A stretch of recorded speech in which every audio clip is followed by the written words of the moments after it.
بداية الفيديو صلوا على محمد وآل محمد. اليوم حبيت أسوي كيكة اسفنجية على طريقة واحد أجنبي أخذتها من عنده، فحبيت أنزلها لكم هنا. الكمية تضاعف على حسب القالب اللي عندكم. أنا القالب اللي عندي صغيرون فقللت الكمية. خلينا 3 بيضات وكوب شكر وفانيلا، والمقادير موجودة يعني قاعد تشوفونها بالفيديو. كيكة بسيطة حاليا.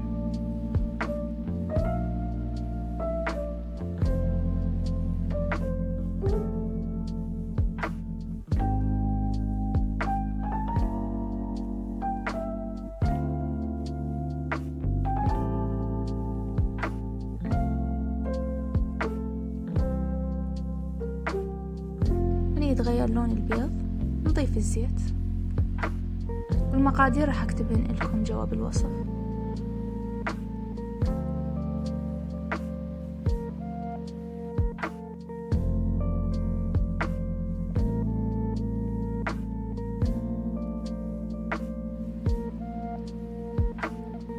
كوب طحين حط عليه بيكنج باودر،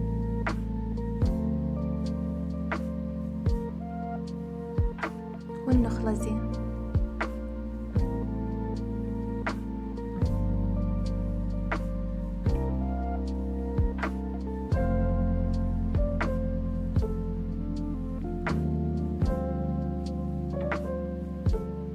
أنا ما ضفت حليب هنا لأن ردتها الكيكة اسفنجية تكون، بس إذا صار القوام ثقيل عندكم تقدرون تضيفون شوية حليب تخففونه مثل ما راح أسوي هسه.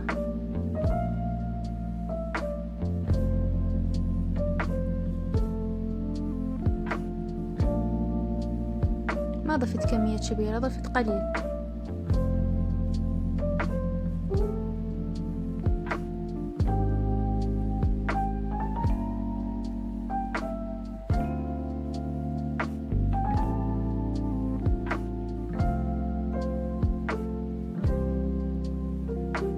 أنا أحب أدهن القالب براشي، تقدرون تدهنونه بزيت.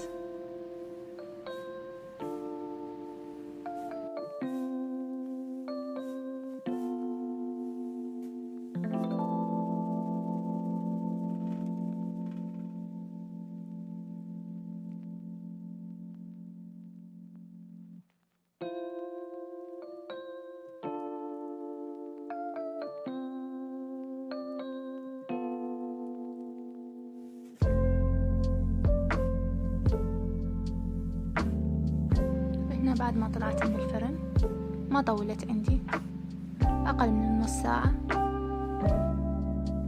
هنا نخلط الكريمة ظرف على كوب حليب، وإذا شفتوها خفيفة تقدرون تزودون من الظرف الثاني.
تزينونها على حسب اللي انتو تريدونه. انا بس زينتها بكريمة وفستق، بس طعمها طلع فد شي.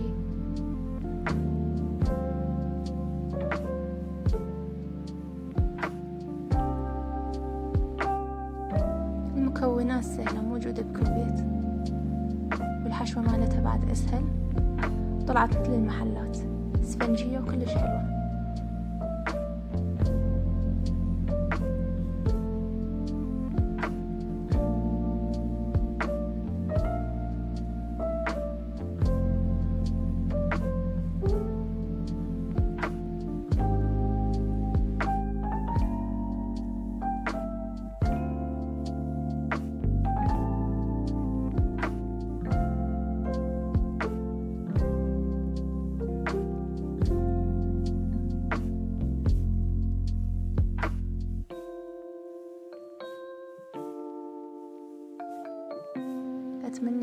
الفيديو اليوم عجبكم لا تنسون الاشتراك واللايك وتعليق حلو مثلكم. أشوفكم بمقطع ثاني. مع السلامة.